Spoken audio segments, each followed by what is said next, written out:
You're tuned into the Counterflow Podcast, home of dissident voices, unapproved opinions. But you gotta get ready. You ready?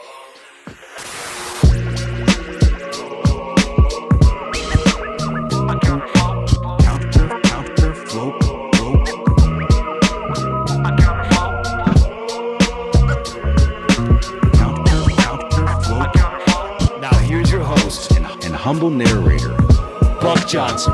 Let's go.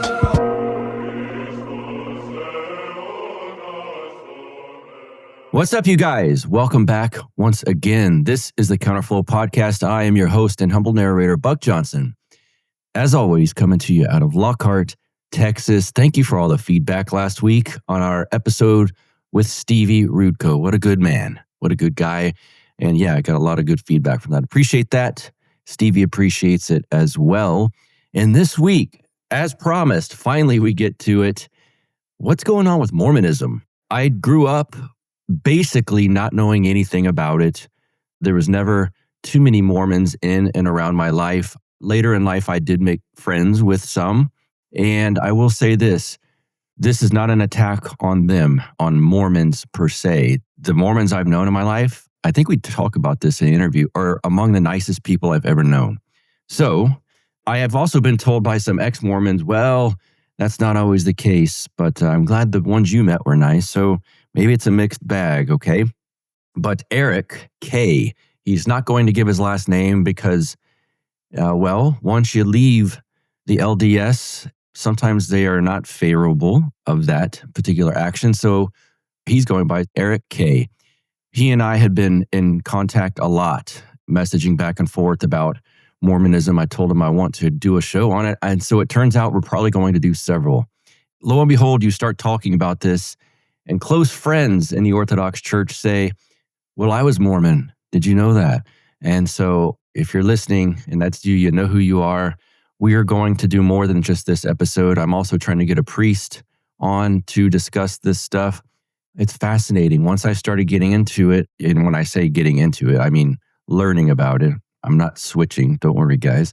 But learning about it, there's just a lot to uncover. Like you uncover one little rabbit hole and boom, there's a bunch of other trails. So we're talking Mormonism, Joseph Smith, and some of the things that surround these topics. So without further ado, our friend of the show, Erick K, for the first time on Counterflow. Welcome to the show, Erick K. I don't know if you've seen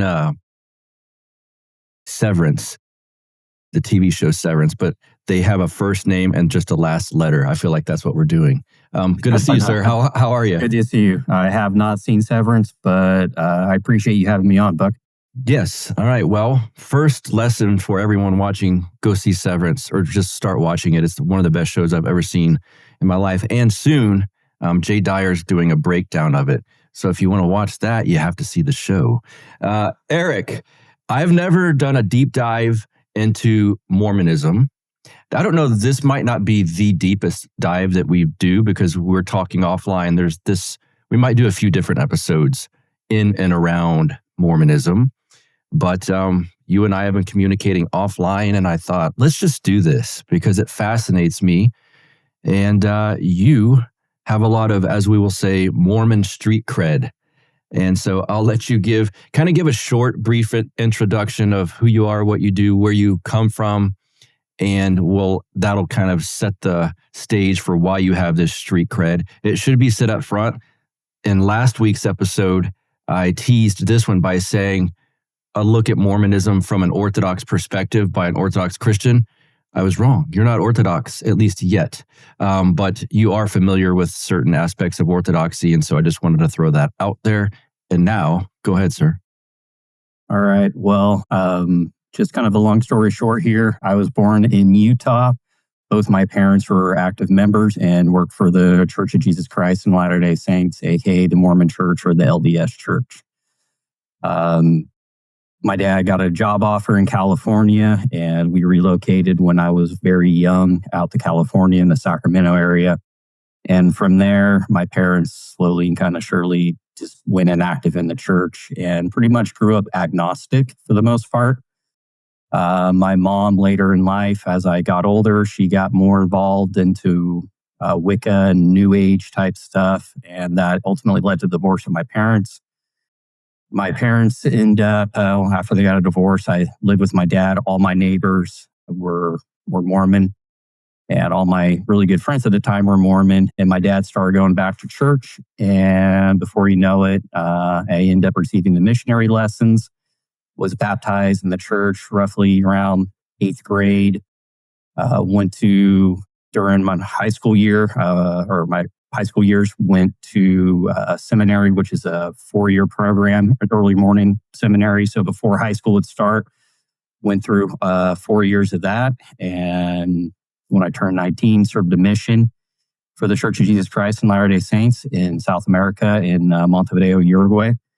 And from there, when I got back, got married in the temple, held numerous callings within the church, and just over time and studying the Mormon history and everything, just had a slow burnout. And then when my wife and I ultimately left the church, kind of did a little bit of a deeper dive in some of the history. And we'll talk about some of that stuff today that ultimately kind of this pretty much an occult. Yeah, it's fascinating. We were speaking yesterday, and one of the things that really stood out, and I keep thinking about, is not only was it that you started looking into church history and reading stuff, it's that the things you were looking at were sort of outside of the allowable, as Tom Wood says, like outside of the allowable opinion or something like that. Like it was sort of preached, so to speak, to read sort of books that were within this allowable framework. Is that correct? Yes, especially while you're on a mission. When you're on a mission, you have selected works that the church says you can have. Again, you have the Mormon canon, which that includes the Bible, Old and New Testament, the Book of Mormon, Doctrine and Covenants, which is a history and a collection of the Revelations by Joseph Smith, and another book called The Pearl of Great Price, which is, we'll probably get into a little bit of that later, which contains some translations from Joseph Smith from some ancient papyri. And along with that, there's the translation from Joseph Smith that he completed of the Bible to kind of make things flow a little bit better to the Mormon theology. Because is that a separate? Believe, is that separate? Ahead. It's like a, and forgive my ignorance, is it like a Joseph Smith study edition of a Bible? Is that a separate? They call it the Joseph Smith translation. Okay. So if you're to look at the Mormon scriptures, like if you're to go to the Mormon church bookstore, Deseret, they would sell you a quad. And in that's going to have the entirety of the Mormon canon in there. And where Joseph Smith went through and made corrections to the Bible. Because Mormons believe that the Bible is the Word of God. They believe it as long as it's translated correctly. What Mormons end up believing is God calls prophets because he wants his children to be able to come back to them. And as a result, people will end up rejecting the prophets. And from there, when they reject it, there comes a time of apostasy or a general falling away from the church. But then ultimately, God will call another prophet. So during these times of apostasy, theology, doctrines, and everything ultimately get changed. And as a result, there's errors in translations, there's errors in history, and including the Bible. Wow. Okay. That's so just to, summarize what you just said. The Bible, I suppose, to the Mormons would not be inerrant. Joseph Smith's translation of what's in the Bible and maybe some corrections here or there is inerrant. Yes. Okay. That's official canon. That is official. Okay. I want to ask about the legalistic aspects. And I did not grow up steeped in Mormonism in Texas and even in California a bit. It was just Protestantism was my the lengths of what I knew. And so I'm always fascinated. Over the years, I've known some Mormons. I've known a lot of ex-Mormons, it turns out. And the legalistic stuff with no alcohol, and it's not no caffeine, but it's no coffee. What was that all about? So the early church, they did not have what is called the word of wisdom. So it was a revelation because Emma Smith, Joseph's wife, was cleaning out spittoons from people chewing tobacco. And she was kind of getting angry that, this is gross and disgusting. So Joseph Smith approached God and he received a revelation. And that is what's become henceforth known as the law of chastity. Or not the law of chastity, the word of... Dude, I'm screwing this up. I'm sorry. That's okay. It's known as the word of wisdom. And the word of wisdom pretty much says that any hot drink, so coffee and black tea, are prohibited, not necessarily hot caffeine. Drinks. Hot drinks. Hot drinks. Wow. Okay, So, I didn't realize it. Okay. part of that is meaning, it really means coffee and tea, not necessarily caffeine in general. There are plenty of Mormons who I know who are active, faithful members of the church, and they drink lots of Mountain Dew, other sodas, energy drinks, so forth and so on. But if you're to, give a Mormon a Monster energy drink and then give them the choice to drink coffee, they would choose a Monster energy drink all the time because they believe drinking that coffee or black tea is going to be a violation of the word of wisdom. And then on top of the legal aspects, there's also the law of chastity and the law of tithing. So the law of chastity means no sex before marriage, no pornography, no, same-sex relationships or anything like that. And then the law of tithing is a 10% tithe on your gross income. And those three things kind of firm up what the Mormon legalistic point of view is. And with that, if you're not a full tithe payer, you're not obeying the word of wisdom, and you're not obeying the law of chastity, then you can't go in the church, or you can't go into the temple, rather. You will not be able to receive the temple recommend. Is that sort of a self-checking phenomenon? Like, do they look at someone's income or something and let me see your pay stubs and, you're not giving 10%? Is that sort of a thing where you just have to own that yourself and be honest about it? You have to own it yourself. Okay. So yearly, you'll go into something called tithing settlement. So the leader of the congregation that you're in is typically called a bishop or a branch president, and they'll bring you in and then they'll go review every, time you've donated into the church and reconcile that and make sure yep, I'm a full tithe payer. Or nope, I owe you $1,000. Let me cut you a check for that or whatever, because I missed last month or what have you. And then also, in order to get something called a temple recommend, you have to go through and have an interview with your bishop. And they're going to ask you, what's your testimony? Do you have a testimony of Jesus Christ? Do you have a testimony of Joseph Smith? Are you obeying the law of chastity? Are you obeying the word of wisdom? We've got a new sponsor. It is Perfect Spiral Capital. This is the infinity banking concept. Break free from the system. Perfect Spiral Capital helps you build wealth on your terms, outside of the control of the corporate banking cartel and the state-manipulated markets. Invest like a dissident, a true dissident. Take ownership of your financial future with strategies designed for those who refuse to be cogs in the machine. No handouts, no bailouts, just real results. Opt out, build wealth. The state inflates your savings away while Wall Street rigs the game. You guys know this. Perfect Spiral Capital helps you stack real assets and create lasting independence. Go to perfectspiralcapital.com/counterflow and get a special offer for fans of this show. Again, that's perfectspiralcapital.com/counterflow. Okay. There's an aspect of Protestantism that sort of, it's like Christ's resurrection happened, or the death on the cross, the resurrection, and then everything between then and, let's say, Martin Luther is sort of ignored. And it's like, and then the church starts up in the 15th, 16th century. What is it?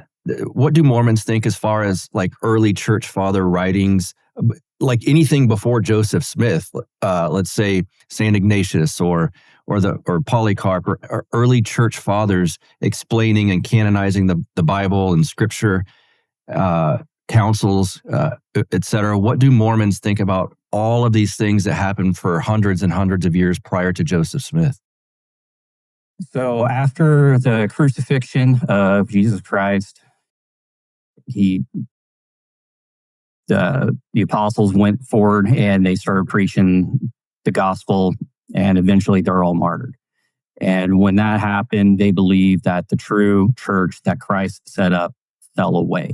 And as a result, the earth entered into an area called the Great Apostasy, where the fullness of the church was taken from the face of the earth. So any of the apostolic fathers, they do not believe in. They use like the Nicene Creed and all of these different, heresies and so forth, like Origenism, as a way to say, hey, look, there was general discord.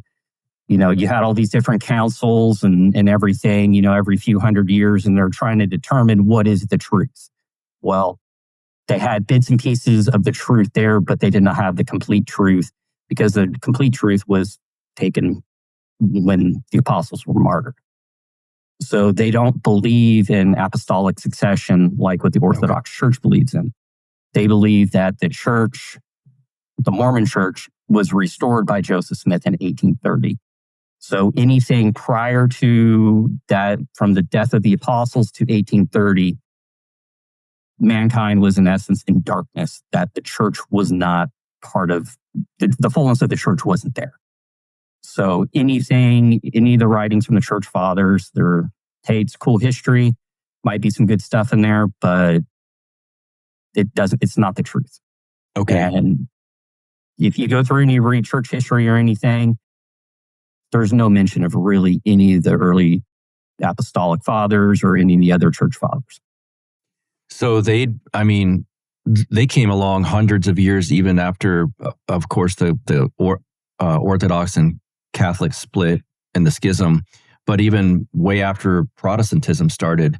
So even, just to reiterate, I suppose, but even like Calvinism and Lutheranism and stuff that happened in the 1500s, that's still in that dark time to them? Yep. Okay. It is, and that's what gave forth to the restoration of the church.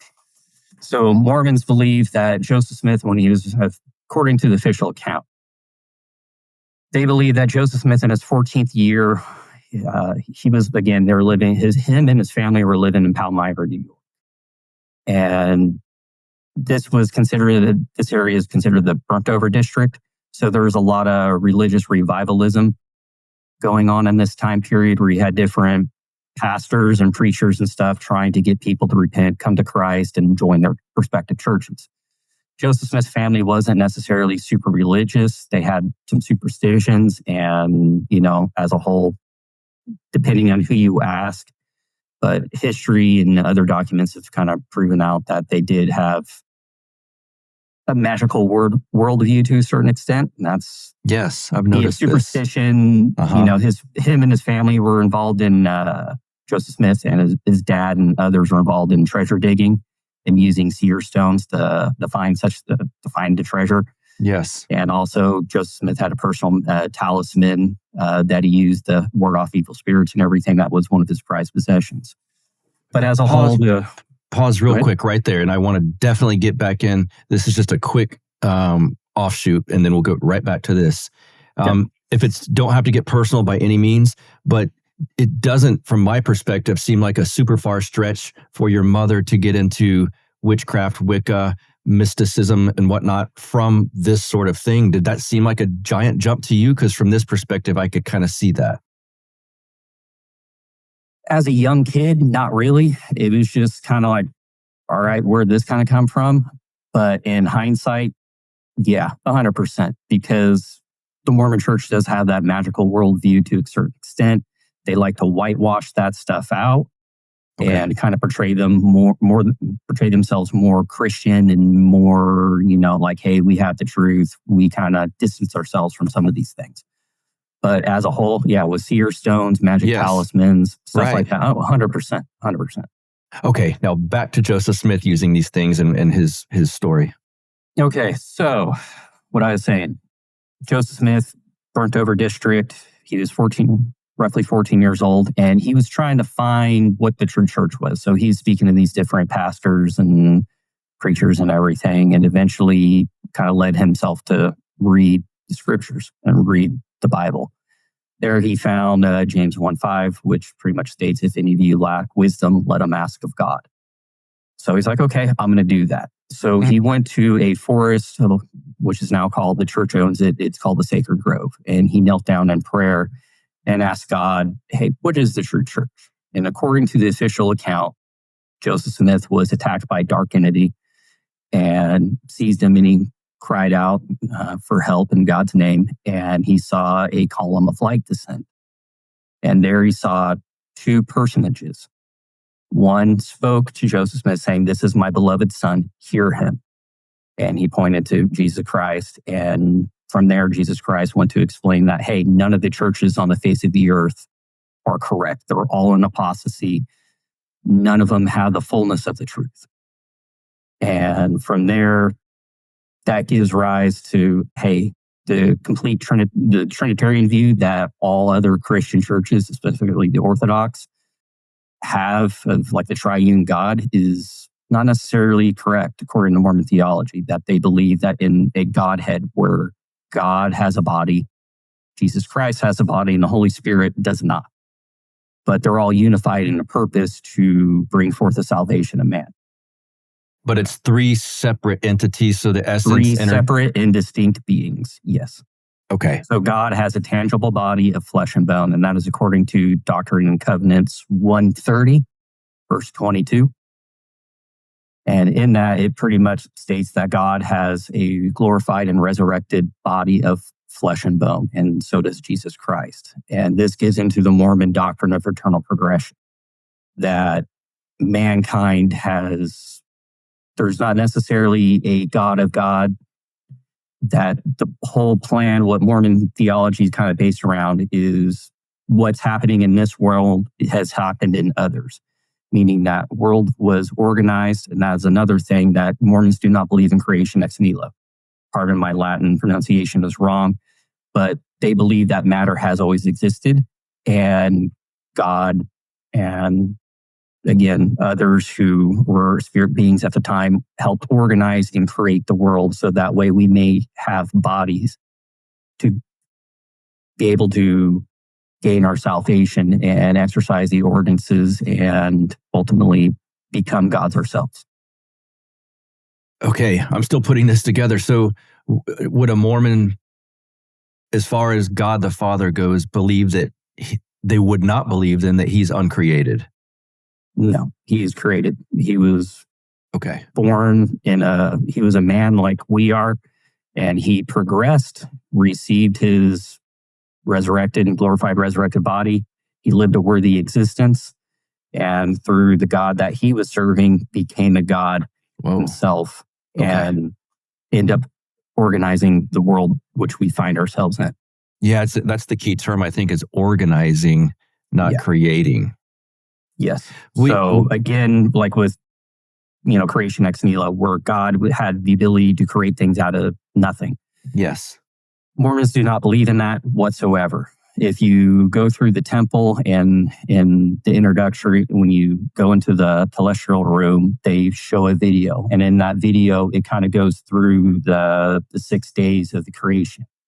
And in there, God directs Christ directs Peter, James, and John to then help create the world. That's like, fascinating. Right now, let us go down. And they go through and they create the world, or they not create, but organize earth out of matter that has been unorganized and form what we're living in today. So just to not jump over that, my listeners might be going, wait, what? Peter, James, and John? They were all there to help organize the planet? Yes. So Mormons believe in something called the premortal life. So every person who's been born currently on the world today or in the future existed as a spiritual body. And again, we were born of a heavenly Father, heavenly Mother. And from there, we're able to gain the earthly experience, gain our bodies, which is according to the plan of salvation that Christ has, or the Heavenly Father, God, Jesus Christ has put forward. So the Mormons believe in something called the War in Heaven, that there were two competing plans. One was Jesus Christ's plan to give mankind as free agency. And as a result, their sin would eventually enter into the world. But he volunteered himself to take upon the price of sin and be able to redeem mankind. And then Christ's brother, Lucifer, again, his spiritual body at this point, proposed a counterplan that he would bring everybody back to God. He would take the credit and there would not be any free agency. As a result of that, a third of the host of heaven was kicked out of the spirit world, the premortal life, and pretty much inherit the world today. Would that be the fallen angels? Yeah, that'd be the fallen host of heaven, the fallen angels, Lucifer himself. Okay. Goodness. There's all kinds of places we could go with this. Well, Mormonism is a mile wide but an inch deep because everything revolves around the truth claims of Joseph Smith. Right. There's all sorts of crazy rabbit holes that you can go down in with Mormonism. Through their whole theology, cosmology, Christology, the origins of the Book of Mormon, the temple ceremonies, Joseph Smith's magical worldview. There's so many different rabbit holes you can go down. And once you really start diving down in it, it just revolves around one man, and that's Joseph Smith. Yeah, I almost wish, and maybe we'll do this in a subsequent episode, I would love to get the Nicene Creed and go down it line by line. It's like, do they agree with this? Nope. Do they? Maybe on this one? Nope. No, it's a lot of them. It seems like the answer is no. I would ask, as far as what are the sacraments in the Mormon Church? Is baptism considered a sacrament? Yeah. So necessarily calling it a sacrament, not necessarily. What they consider, they have what's called saving ordinances. So that is going to be baptism by immersion. So you have to be fully dunked underwater. You're not dunked 3 times like in the Orthodox Church, or they'll sprinkle a little bit of water on your head, or just have some like random woman or whatever, like in many evangelical Christian churches, whoever baptize you. Is there a special title? Like, so not anyone can baptize anyone like they do in some baptism, Baptists, I suppose. It's got to be special. You have to have the priesthood, which the priesthood is the power to act, the authority to act with the power of God. Okay. And with that there's 2 different types of priesthood. There's the Aaronic priesthood, which is a preparatory priesthood. That's what young men receive at the age of 12. And then 14, you start out as a deacon, then a teacher, and then a priest. So once at 16 years old, when you become a priest, you have the ability to baptize. And also sacrament, Mormon Church on Sundays, they have something called the sacrament meeting, which that is pretty much symbolizes the body and the blood of Christ. And all it really is just white bread that someone got from the store and like little sample cups of, like you see it like Costco or something like that for a drink that are filled with water. So the priest will recite a prayer verbatim, word for word, has to be perfect. And then the deacons would and some teachers would go through and pass the sacrament out to the congregation. And a congregation in Mormon terms is called a ward. So prayer would be said, they'd pass that, and then they'd go bless the water and then pass that out. And then from there, you just have like some talks and stuff like that. So it's water in the cup? Yep. It's just water in the cup. They don't use grape juice. They don't use wine. It's just pretty much white bread. You might have a sister in the church who feels it's her duty. She might bake some homemade bread for you, for the sacrament.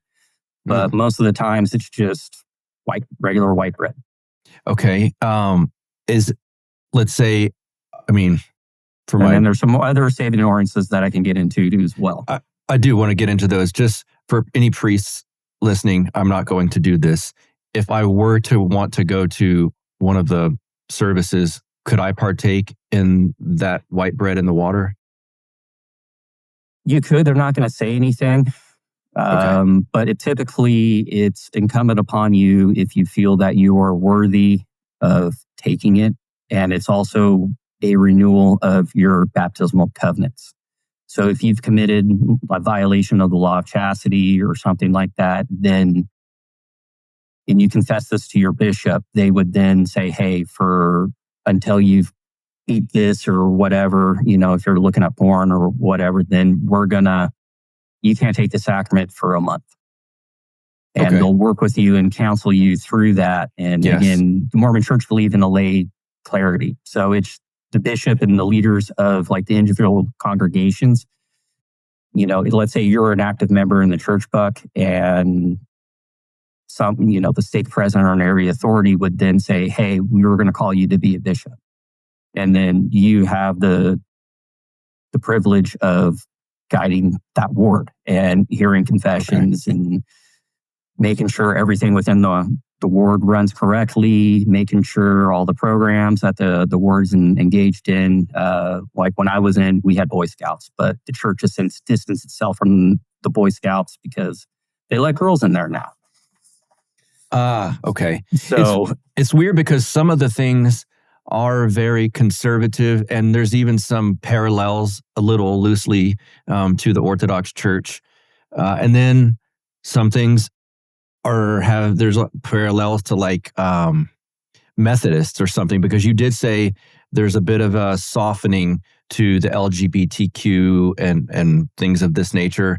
Are women allowed to serve in any sort of clerical role? So women are not allowed to have the priesthood.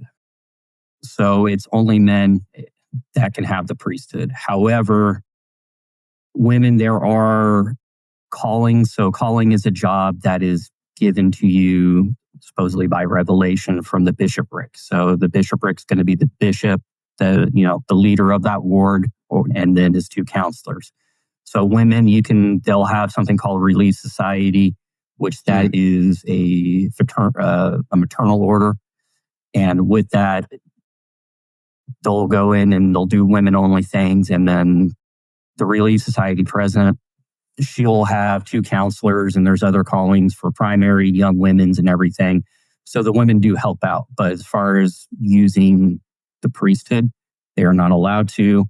There are, however, women temple workers who go through and will help the women do certain ordinances in the temple. Okay. Jumping back to Joseph Smith, because this is a very, is the key part, I would say, is the finding, and forgive my ignorance of how to approach this and say it correctly, but the writings that he found. Can we get into that? Golden plates. Yes, there we go. Okay, so after the first vision, sometime later, an angel appeared to him, which was the angel Moroni. And Moroni was the last prophet, and he compiled what was the history of a group of people who left Jerusalem about 600 BC, before Jerusalem was destroyed. And he compiled that history and then the history of the civilization here in supposedly America, because the geography that the Book of Mormon gives doesn't necessarily match up with any current geography. Right. Mind you, Joseph Smith found these plates in upstate New York. So the golden plates were written in Reformed Egyptian. So that is a combination of Egyptian and Hebrew. The reason why Joseph Smith said it was written in this was because to save space on the golden plates. Sheath Underwear has come aboard to sponsor the Counterflow podcast. How about that? At sheathunderwear.com/counterflow, or just go to sheathunderwear.com and use Counterflow at checkout for a discount. Men, do yourselves a favor. Elevate your daily comfort with Sheath Underwear. The innovative dual pouch design provides unparalleled support and separation, ensuring each part of you has the space it deserves. Experience the sophistication, finally, of a design that respects your anatomy. The moisture-wicking technology sets a new standard in comfort. This advanced system not only keeps you cool, which you need when you live in Texas, especially, most times of the year, but it prevents chafing, odor, making every movement feel effortless. So, once again, go to sheathunderwear.com/counterflow or use the promo code Counterflow at checkout. Experience the perfect blend of comfort and functionality with Sheath. Now, with the golden plate, the story starts out with a prophet named Lehi who was called to cry repentance unto Jerusalem. And he had 3 sons, Nephi, Laman, and Lemuel. They had to go through, ultimately, just to make the long story short here, they end up they were commanded to leave. They had to go get a genealogy of their fathers and kind of just, so they end up getting that from a governor of the area named Laban. I don't want to get too much into it for time's sake here, Buck, but they end up building boats and coming across. And then that devolved into 2 civilizations. You had the Nephites, which were generally believing, faithful people, except for when, again, they had the whole pride cycle where God blesses them because they are faithful. And then they get prideful, start sinning, and then stop believing. And then they fall into temptation and everything. And then God chastises them through battles, through war, and they end up getting humble and then end up repenting and then coming back in the favor of God. And then the other group of people is called the Lamanites, which they were the 2 brothers of Nephi, were generally disobedient. And the only time that they were obedient is when they were faithful. And when their father Lehi died, they completely broke away. And God cursed them with dark skin. And this kind of touches back on the previous episode that in Mormon theology, that the cursing of if you, like with Cain, they believe that Cain's skin was cursed and that the lineage of Cain, they had dark skin as well. But in the title page, in the intro to the Book of Mormon, they talk about how this is a history of the Native Americans and the people that are currently here living on this continent. But however, through DNA testing and everything, that has been found not to be the case, that there's no Semitic DNA here in the Americas. And then this was also a worldview and commonly held within that time period that, the mound builders and all these other people and Indians, there was a book called The View of the Hebrews. And some people have posited that certain aspects of the Book of Mormon's theology and kind of the Lehi and his descendants coming over to the Americas is part of, the View of the Hebrews kind of posits that the Native Americans right now, that they have Semitic DNA. Or not DNA, but they came from Jerusalem, and they were, one of the lost tribes, and one of the trying to get all the tribes together at that time period was a big deal to Joseph Smith and other people who weren't necessarily Mormons. Right, but as far as actual proof and genealogy and lineage and stuff, hasn't that been disproven? Yeah, there's been a lot of DNA testing that has come forth, and it bears no fruit. Right. Okay. I want to ask about the Reformed Egyptian writings. How much has that been, let's say, scrutinized or examined as far as its accuracy goes? Well, we don't have the plates, so supposedly those were taken back into heaven. However, there was a certain segment where a few of the characters were written down, and I believe the guy's name was given to a linguist at the time. I believe his name was Charles Anton, and supposedly in Doctrine and Covenants in church, and they believe that he said, yeah, that this is legit. But later on, he, I think under oath or whatever, he gave a deposition saying I didn't say these things, if my history serves me correctly. But if you can do a Google search for Reformed Egyptian, and you can get a sample of what the characters supposedly look like on the plates. And it doesn't look like anything Egyptian. It kind of just looks like random, just like markings and just kind of gobbledygook. There's a man, and I believe his first name is Jeremy, and he wrote a letter to CES. Can we get into that? So in 2000, I forget the guy's last name, but his name was Jeremy. He was an active faithful member of the church. However, he began having doubts. And in 2013, he compiled a letter directed to the CES president. So the CES stands for the Church Education System. So the Church Education System, they write all the curriculum for Sunday schools, for the missionaries, for Relief Society, for the youth programs and everything. All the handbooks and everything are produced. That anything that is church curriculum is produced by the Church Education System.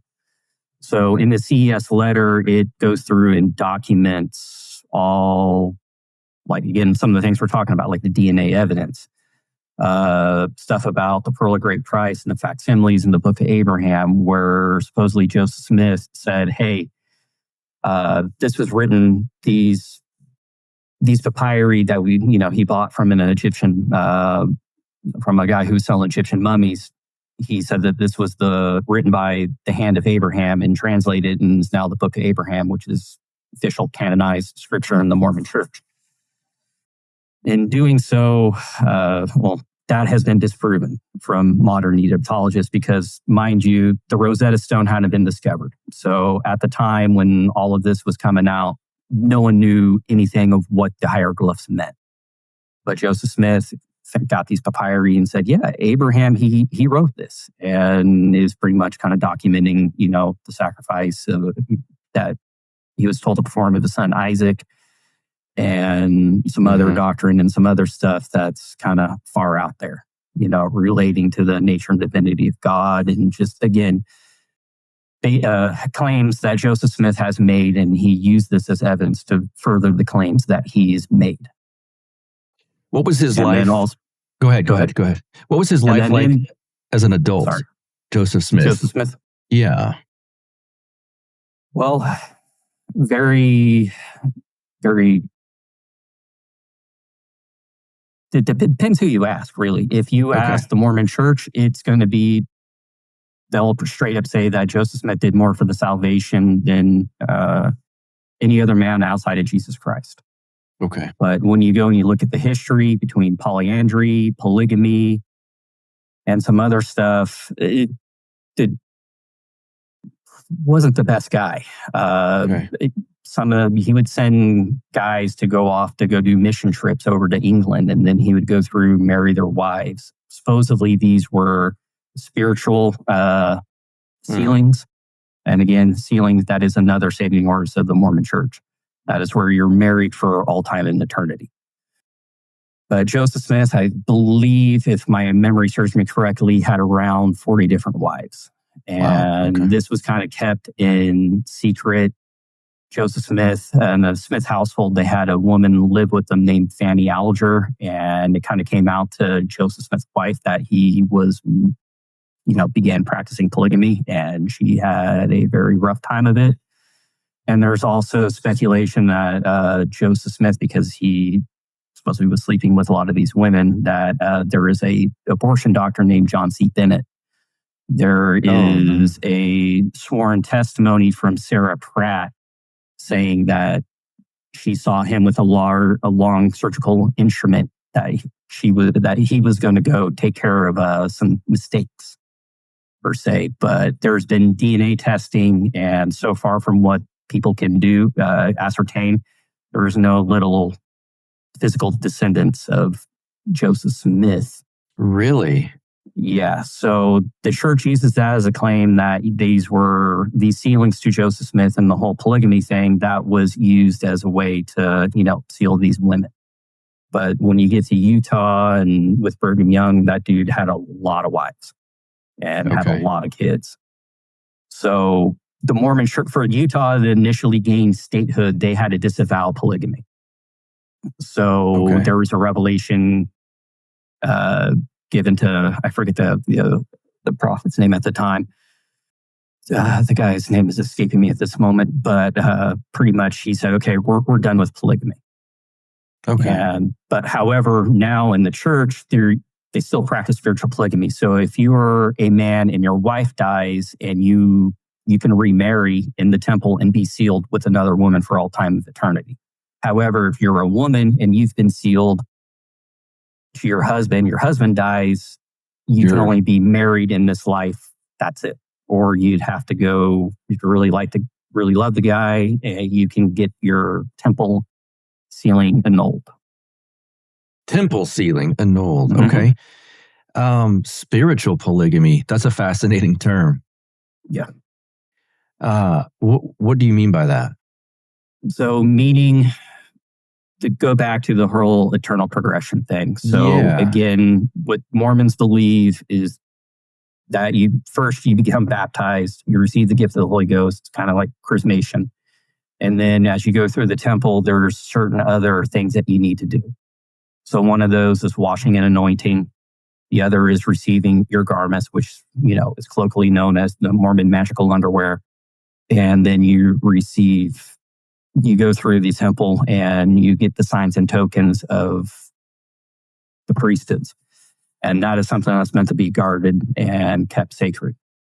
With that, one of the powers that is in the temple is that of sealing. So what that allows is, like with my wife, we were married in the Sacramento temple and we were sealed there. So according to Mormon theology, if my wife and I were to be currently active members in the church and faithful and found, after God's judgment, found worthy of the highest degree of heaven, which is the celestial kingdom, then with my wife, we could then create worlds.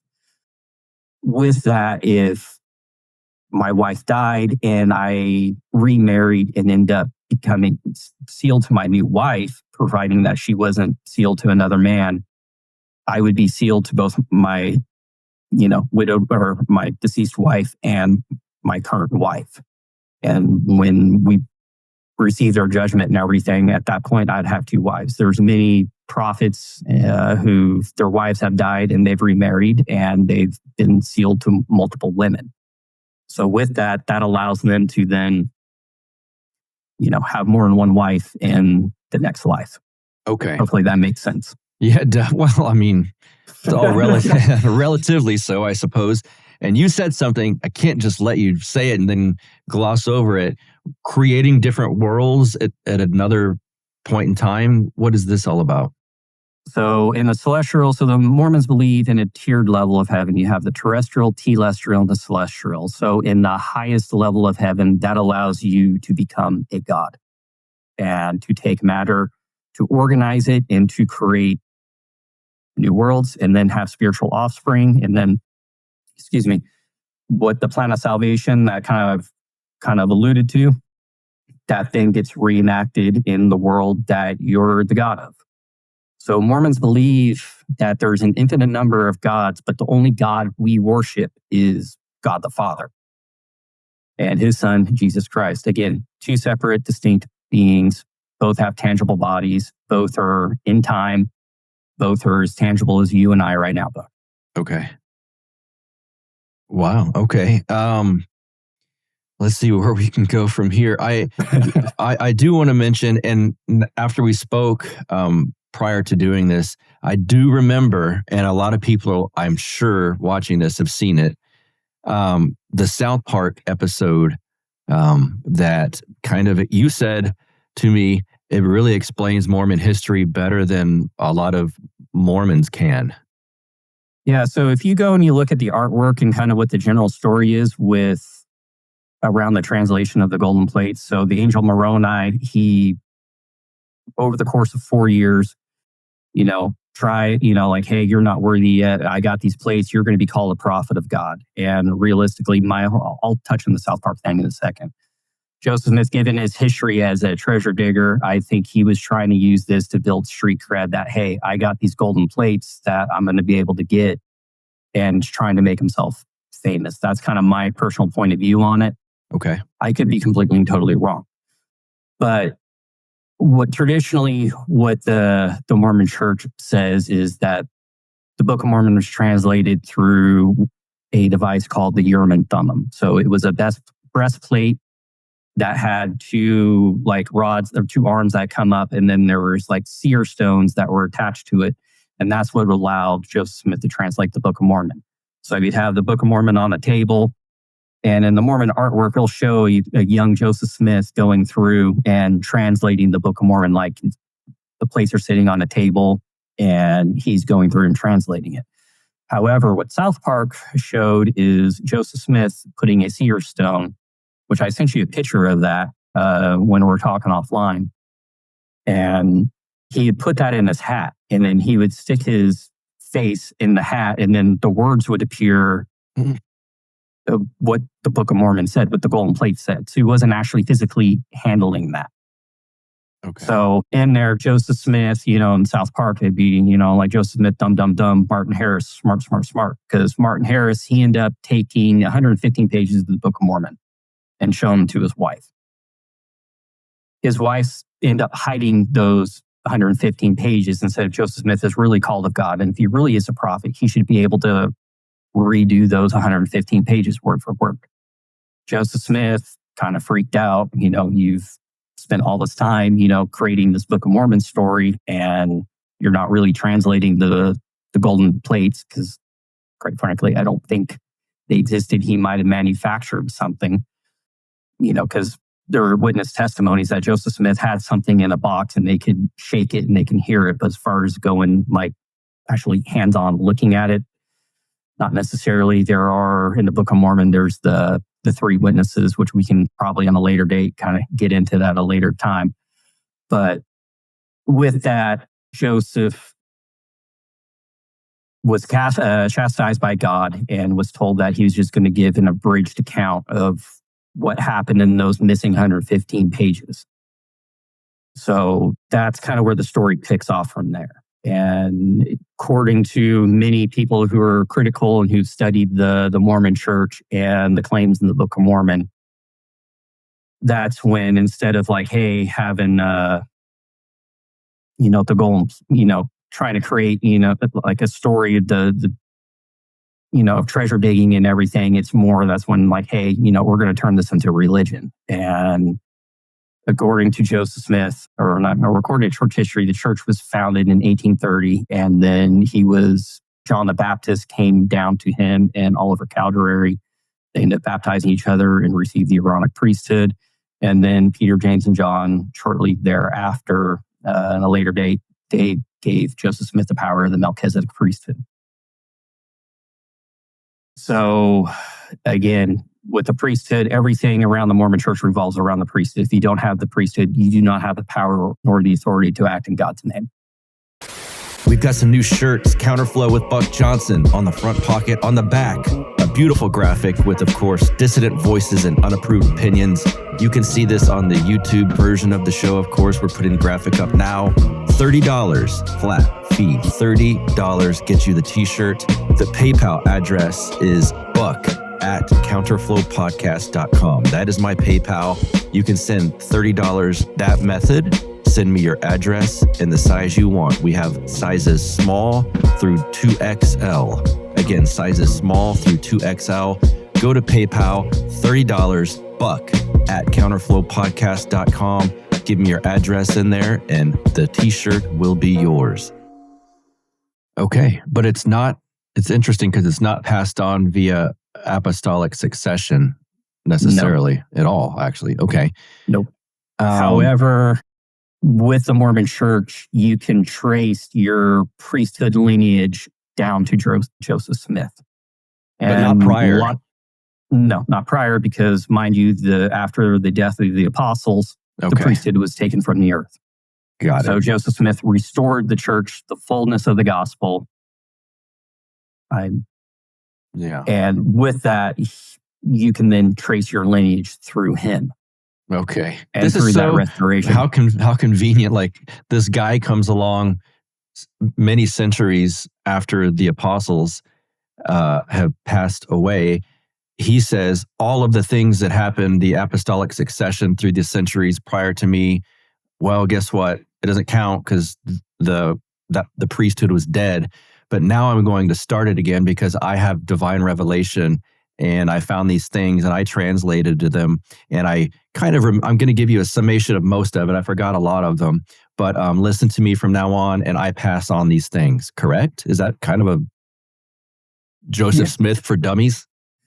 Joseph Smith for dummies, because I said so, because God told me. Right. And everything, every tradition and scripture translation prior to me is irrelevant.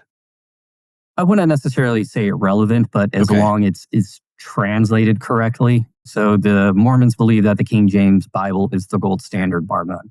Okay. But if you go, I sent you a link to the Articles of Faith, and Yes. there they believe that say, hey, we believe in the Bible as long as it's translated correctly. Okay. And they will, cite that, hey, the Jehovah's Witnesses, they have their own version of the Bible. Yeah. This other group will have their own version of the Bible. And then in between different languages, because I've read the Bible in Spanish, almost 20 years ago now, there's, how words and everything are translated, verbs and stuff like that. There's subtle differences, Yes. German, there might be a word or a verb or something like that that's not necessarily translatable in English. Right. So they use that as kind of ammunition to bolster their case. But however, if you look in the original publication of the Book of Mormon to what is now, what the church publishes right now, there's been a lot of changes that the church has made. I believe in the CES letter, it states that there's over 100,000 changes. Wow. And a lot of them are significant because the author of the CES letter, Jeremy, he posits that the early church probably, had somewhat of a Trinitarian view until later on, because there are multiple versions of the first vision, where the first vision that Joseph Smith had of, the canonized account happened in 1838, I believe, but the first one he wrote down was in 1836. And in that, he said, hey, I saw the Lord. There was not two beings. There was, Satan didn't attack me. Just, hey, I got forgiveness of my sins. And then later than the canonized one in the 1838 account, there were other accounts where Joseph Smith saw, angels and so forth and so on. So again, when you start studying church history, and you start realizing, hey, there's these multiple accounts. Like with Joseph Smith's first vision, there's 4 accounts. Okay. And it's just like, okay, the Mormon churches picks, okay, this is the most convenient one for us, so we're just going to run with this. And then just with the whole translation process of the Book of Mormon, for years they whitewashed their whole history. And then South Park kind of comes out and says like, hey, this is how it actually happened. And then the church is kind of like, crap, what do we do now?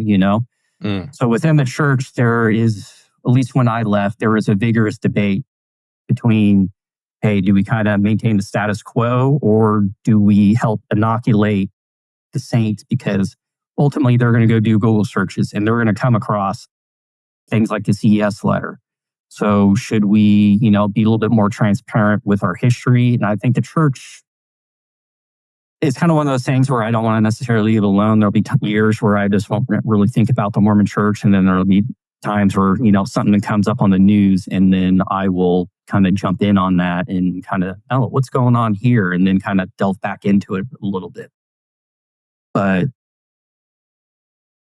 they've released a bunch of what's called the Joseph Smith papers. And so it's, you can go on, I think it's either Mormon.org or LDS.org, and they have links to it where you can go through and you can read some of the papers and everything that Joseph Smith has written. But that's them carefully curating like what gets out and what doesn't. Is that? I think they're trying to be a little bit more transparent with things, but with the Mormon church, I'm not going to trust them. Okay. I'm just not. They've lied about so many things in the past and will probably continue to do so. So it's kind of like, all right, cool, you've published certain things, but is that really all that you have in your archives? You have stuff like, again, here's a little crazy story for you. So there is a member of the church, his name is Mark Hoffman. I didn't tell you about this yesterday. Okay. But this guy was like an antiquities dealer. He ran himself up into some debts, and he ended up forging many church documents. One of those was a salamander letter where supposedly it's very contrary to what Joseph Smith taught, and is very kind of paints Joseph Smith in a bad light. Well, this guy forged these documents. Mind you, the Mormon church believes in having a modern day prophet. The prophet, when he's acting as a prophet, is infallible. But because he's a man, he's not like what the Catholics believe, whatever, the Pope's infallible. The Mormon church believes that, hey, prophets, they're human, they're prone to the passions, are prone to sin, whatever. But when they're speaking as a mouthpiece of God, whatever they say, it goes. But the Mormon Church ended up buying multiple documents from this Mark Hoffman guy. And people started kind of finding out. And he ended up planting pipe bombs and killing people. Whoa. And he ended up blowing himself up. So like a pipe bomb, you have like a threaded piece of pipe and you have 2 end caps on there. And he was, I think like over in Salt Lake City, taking a bomb out of his car that he had to go plant it, to go blow a dude up. And the bomb, he ended up triggering the bomb, and then one of the end caps ended up busting into his knee. And I think that they ended up, he confessed, and I think the state of Utah ended up executing him, if my memory serves me correctly on that. But again, it's stuff like that, like, okay, you start hearing that the Mormon Church is buying forged documents. And these documents were really good because they went through a whole host of people and they all said it's legitimate. And these documents were kind of contrary to the church and their teachings. So we're going to buy these things and we're going to kind of tuck it away quietly. Mm-hmm. And then that whole thing happened where, my dad, he was working down the street at the time when Mark Hoffman ended up blowing himself up. So it's stuff like that. When you look at the church as a whole, you look at the whitewashing, the lies, buying forged documents, you go through, you read the CES letter, you start looking at the anachronisms in the Book of Mormon where they had steel, they had cattle and stuff like that, horses, which didn't exist in Mesoamerica until the conquistadors came and other Europeans. So it's kind of like, all right, where are you getting this stuff from? You guys are kind of making stuff out of whole cloth here, and everything you guys say rely upon the truth claims of Joseph Smith. Mm-hmm. And then if you go and there's something called General Conference, with General Conference is where the presidency of the church speaks to the congregation, all the Mormons around the world. So they'll like translate the broadcast. It's live and happens biannually. And there are many, it's a pretty common occurrence that the different leaders of the church will say, don't let your faith be shaken through a Google search. Only go through and read approved church things. So, kind of naturally when you want to know, hey, curiosity kind of kills the cat. Yeah. So the church is trying to maintain a grasp. And I think there's like one of the things, like the Mormon church, they don't have crosses. Like they don't have any crosses or anything in their church because they believe that's, celebrating a method of execution. They focus on the life and resurrection of Christ and him ultimately coming to the Americas. And that's part of the Book of Mormon there too, when Christ comes and visits the Americas and the Nephites and Lamanites. So they want to focus in on that. But now if you go in Google Maps and you search Mormon churches, it's starting, I saw this, on like a TikTok reel or an Instagram reel, but now they're starting to put little crosses. And then like you were saying earlier that there's general softening. In California in the early 2000s, they had Prop 8, which the church was a big sponsor of that. And that was to codify into law that same-sex marriage was not going to be legal in California. They've softened on that, I believe. They have. So there's been... Before, like if you were a member of the church and your parents were homosexuals, until you turned 18, they wouldn't baptize you. Now they've kind of taken a softer stance to that. Or if you are homosexual, you can get baptized, but you have to abide by the same standards that everyone else does. So you have to abide by the law of chastity. And that says there are no homosexual relations, even if you are married.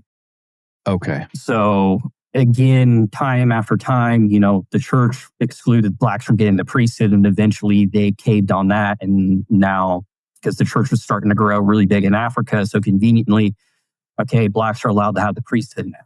I think it's just going to be a matter of time before the Mormon church is going to cave on homosexuality, and they're going to let, homosexual members go get sealed in the temple. Yeah. I think it's ultimately going to end up happening. We shall see with the current vibe shift and paradigm shift here in America. Right. It may or may not happen. But if there's significant political pressure, like with the church has caved on polygamy, they've caved on, with the priesthood and the blacks. They'll probably, to a certain extent, they've caved with the LGBT movement. They'll probably cave on this too as well at some point. Do you feel... The term bitter I don't like using because it's sort of a a passion, if you will. But do you feel any sort of disappointment or anger at the Mormon Church for what you feel is like being dishonest to you through your youth? Years ago, I did. I think once I took a step back from the church and really started doing a more, critical self-discovery process of what church history really is. Oh yeah, I was angry. When you're lied to, hey, this is what Christ is. This is, this is what the church teaches. And then you find that's just count them out the lies. Yeah, you get kind of angry. And that ultimately led me into, becoming a material atheist for the longest time. Right. And then, pair that with, kind of like Stefan Molyneux and, universal preferred behavior. I think that's what he called it. Yes. And then kind of, with Sam Harris and Dawkins, because when I left the church, that was the, like the heyday of all of these people. But then kind of when 2020 rolled around with COVID, there was like a viral tweet, and it was like Pascal's wager for the 21st century. And, to paraphrase, it's like God may or may not exist, but the people who are contrary to God pretty much worship Satan. And pedophilia, I'm sorry if that gets you, stricken on YouTube there, homosexuality, or just count them out to worship evil. So it's better to align yourself with God. And, even if God doesn't exist, just the mere fact that you're fighting against these evil satanic people is good enough. And that was kind of one of the frame breakers for me that kind of like, all right, well, hey, maybe there might be something to this. The whole God thing, and that's kind of led me into having discussions with an Antiochian priest and just kind of slowly getting into orthodoxy, church history, kind of understanding more even about the Catholic Church and what was the schism about and the filioque, and just kind of like, hey, there's a whole 2,000 years of church history that, the Mormon Church has, regretfully just kind of glossed over. And just even like with Martin Luther and just kind of trying to understand that stuff better, it's just like, whoa, outside of, what a few Mormon books say about it, I had no idea. Is the LDS, are they losing membership or is it growing? What's that situation? Well, considering with all the people who I baptized, I would say, and all the guys I served missions with, probably about 3/4 of which are no longer active in the church. Okay. As a whole, with my family, I have 5 stepbrothers. All but 2 are inactive and have no desire. And even with my wife's side of the family, there's only a handful that are really, truly active. And just kind of seeing that play out across other Mormon families. Yeah, I do think that church is hemorrhaging members. And then also too, with the millennial generation and everything, kind of being that liberal frame. Yeah. Like, hey, we got to be nice to people. And, hey, love is love when it in regards to the homosexuality. Yeah, that has been a big driver with people end up leaving the church. Because I have some family that are very liberal. Who are, kind of quasi questioning what they believe in the church, maybe starting to kind of delve into New Age, theology, Wicca, stuff like that outside of my mom. Right. So, the church is doing that. And then they're doing other things because for men to go on a mission, you had to be 19. They've lowered it to 18 because what was happening is there was a lot of, all right, you're 18 years old, you're a dude.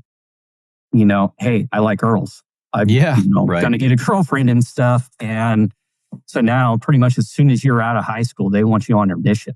Okay. But I think it's interesting that it's not good. Yeah. And as people, one of the things I hear from Orthodox folks or even Orthodox curious is I started researching church history. I started digging into theology, and that led me to Orthodoxy. And it's interesting that if you start doing that as a Mormon, it's like that led me out of the LDS church, because if the knowledge is all out there, and now of course just at the click of a few keystrokes, the truth there. And as my friend Adam always says, for his show's called The Age of Information, it's like he said, I can understand where Martin Luther was coming from prior to the age of information. I understand what he was protesting, but he didn't have all of the access to everything we have access to now. So there's no real excuse for people. Age of Information is a great podcast. Adam does a really good job with that podcast. I know he had a guest on, I forget what episode it was, but did he do a Mormon one? He did a Mormon one. I remember that. It was a really good one. Yes. I remember sitting in Atlanta traffic listening to that and being like, yeah, get him.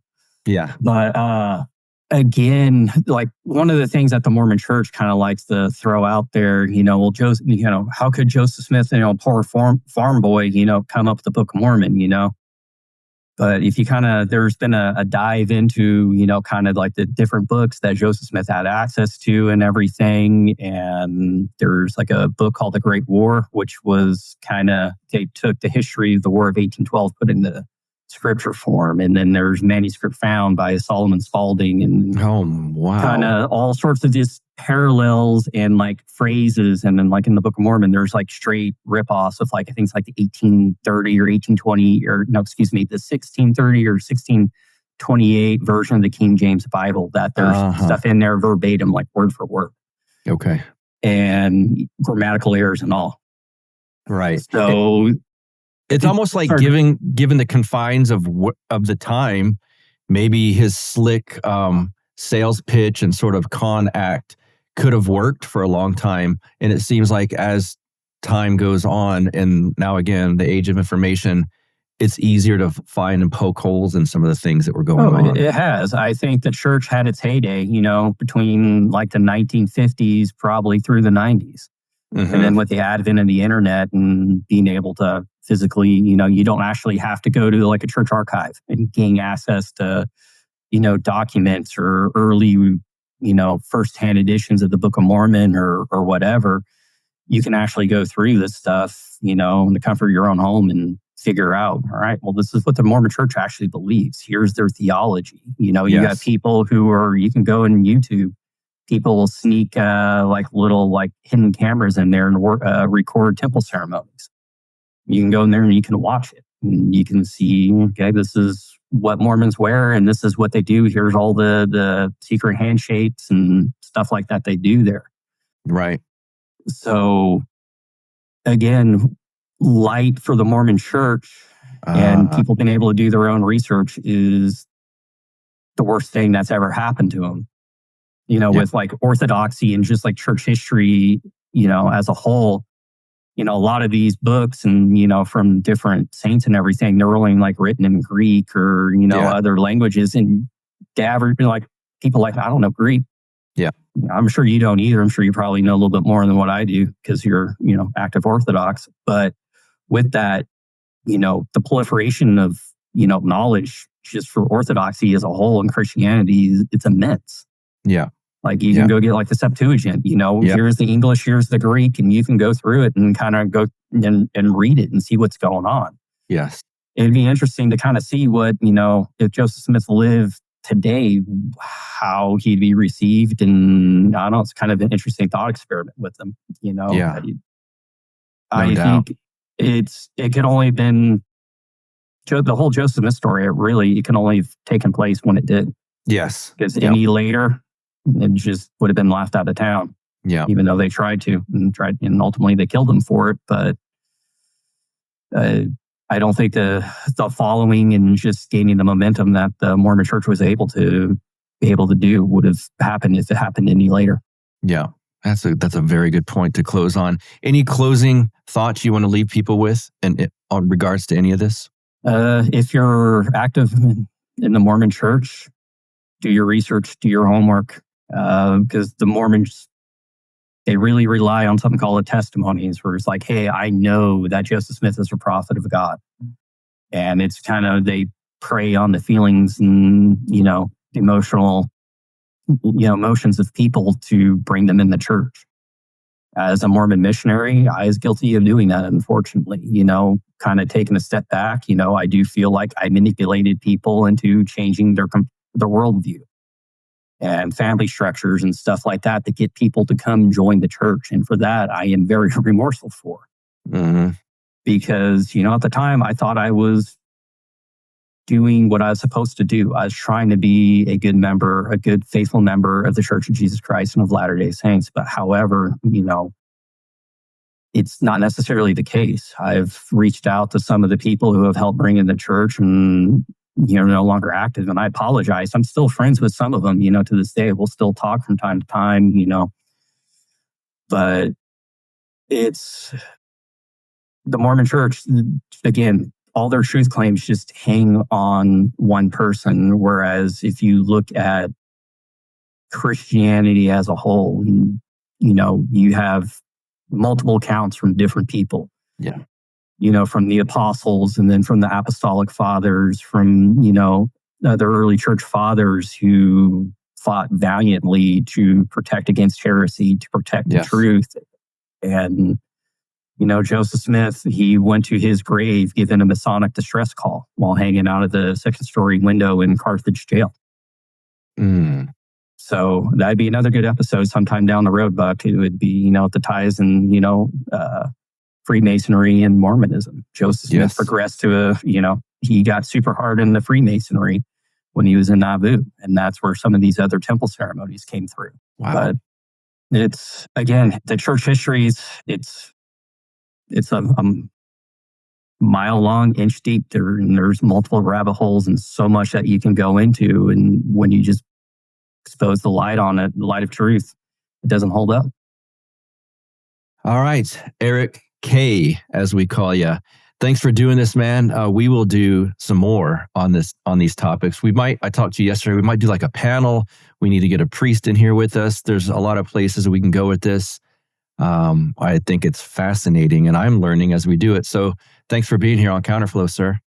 Absolutely. I appreciate it. Thank you, Buck. Yeah. All right. Those of you that took part in the Patreon Zoom session, the Patreon supporters group, wasn't that amazing? I got a lot of great feedback. And Father Joshua, if you're listening to this, we are so thankful that you did that. What a fantastic session that was in the Patreon group. If you want to become part of that, it's patreon.com/counterflow, $5 or more per month. The t-shirt sales have been going better than I thought, to be quite honest with you. So thank you guys for all of these orders. I sent out a bunch yesterday. So appreciate that. Keep those orders coming. Follow me on Twitter at BuckRebel, BuckRebel. Join that Patreon group. There's always good fun in there. And until next week, you guys have a good one.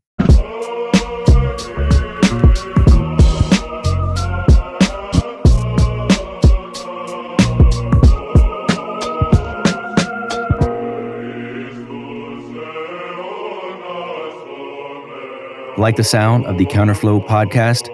Our audio production is provided by Podsworth Media. Check them out at podsworth.com.